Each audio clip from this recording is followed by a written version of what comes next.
രാവിലെ എണീറ്റപ്പോൾ നല്ല അടിപൊളി സാമ്പാറിൻ്റെ മണം. അപ്പോൾ രാവിലത്തെ ഇന്നത്തെ നമ്മുടെ ബ്രേക്ക്ഫാസ്റ്റ് ഇഡ്ഡലിയും നല്ല സാമ്പാറാണ് കേട്ടോ. അമ്മ ഉണ്ടാക്കുന്ന സാമ്പാറുണ്ടല്ലോ, സത്യം ഭയങ്കര ടേസ്റ്റാണ്.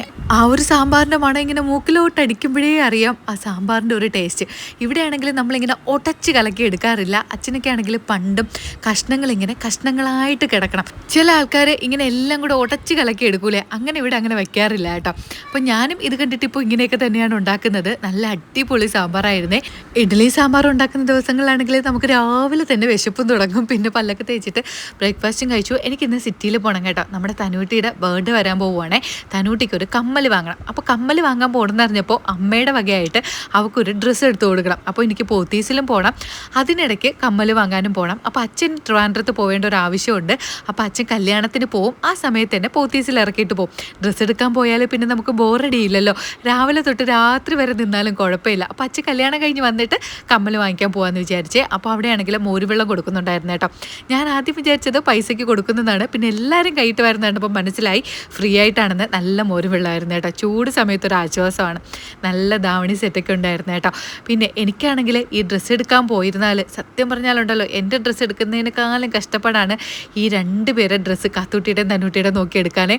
അവരെ കൊണ്ടുവന്നിരുന്നാലും അതിനേക്കാളും ബുദ്ധിമുട്ടാണ് കേട്ടോ. അവർക്ക് അതിനകത്തുനിന്ന് ഡ്രസ്സ് മാറ്റി ഇടാനുള്ള സമയമേ ഉള്ളൂ. അവിടെ വെച്ച് ഞാനും ചേട്ടനും മിക്കവാറും വഴക്കാവും. ചേട്ടൻ എൻ്റെ അടുത്ത് അതുകൊണ്ട് പറഞ്ഞിട്ടുണ്ട്, നിനക്ക് പൈസ ഞാൻ എത്ര വേണമെങ്കിലും തരാം, ദയവ് ചെയ്ത് ഡ്രസ്സ് എടുക്കാൻ പോകുന്നിടത്ത് എന്നെ വിളിക്കരുതേന്ന്. ചേട്ടനാണെങ്കിൽ ഡ്രസ്സ് എടുക്കാൻ പോകുന്നത് ഇതുപോലൊരു ദേഷ്യം വേറെ ഒന്നിനുമില്ല കേട്ടോ. അതുകൊണ്ട് എനിക്കിപ്പോൾ ചേട്ടനെ കൊണ്ടുപോകാനും വലിയ താല്പര്യമൊന്നുമില്ല. എനിക്കാവുമ്പോൾ സമാധാനത്തോടെ നോക്കിയെടുക്കാം. അച്ഛൻ കല്യാണം കഴിഞ്ഞ് വന്നപ്പോൾ അവിടുന്ന് ഡ്രസ്സൊക്കെ വാങ്ങിച്ചിട്ട് ഞങ്ങൾ ഇറങ്ങി കേട്ടോ. അപ്പോൾ എനിക്ക് വിശന്നതുകൊണ്ട് ഞാൻ ദോശ കഴിച്ചു. അച്ഛൻ കല്യാണത്തിൽ നിന്ന് ചോറൊക്കെ കഴിച്ചിട്ടാണ് കേട്ടോ വന്നത്. പിന്നെ നമ്മൾ നേരെ പോയത് ഭീമയിലായിരുന്നേ. തന്നൂട്ടിക്ക് കുഞ്ഞിലെ ഒരു കമ്മലുണ്ടായിരുന്നു കേട്ടോ. അത് പഞ്ചാബിൽ വെച്ച് കളഞ്ഞു പോയി. അപ്പോൾ എൻ്റെ ഒരു ഫ്രണ്ടിൻ്റെ സെക്കൻഡ് സ്റ്റാഡാണ് അവൾ ഇട്ട് കൊടുത്തത്. ഇത്രയും നാളും അത് തന്നെയാണ് കേട്ടോ അവൾ ഇട്ടുകൊണ്ട് നിന്നത്. ഇപ്പോൾ അതിൻ്റെ കളറൊക്കെ പോയി എന്തോ പോലെ ആയിപ്പോയി കേട്ടോ. എന്നാലും കുഴപ്പമില്ല, അവൾക്ക് ഡെയിലി ഇട്ടുകൊണ്ട് നിൽക്കാൻ നല്ലതാണ്. അപ്പോൾ ഞാൻ വിചാരിച്ചു അവൾക്കൊരു കമ്മൽ വാങ്ങി കൊടുക്കാമെന്ന്. അപ്പോൾ ആ ഒരു കമ്മലാണ് വാങ്ങിയത്. നിങ്ങൾക്ക് ഇഷ്ടപ്പെട്ടോന്നില്ലെന്ന് പറയണം കേട്ടോ. പിന്നെ ഞാൻ വീട്ടിൽ വന്നിട്ട് എനിക്ക് നന്നായിട്ട് വിശന്നു. അപ്പോൾ നല്ല ചോറുണ്ടായിരുന്നു, അവിയലുണ്ടായിരുന്നു, ചൂരത്തല എനിക്ക് വേണ്ടി മാത്രം അമ്മ ഇവിടെ ഇട്ടിരുന്നതാണ് കേട്ടോ.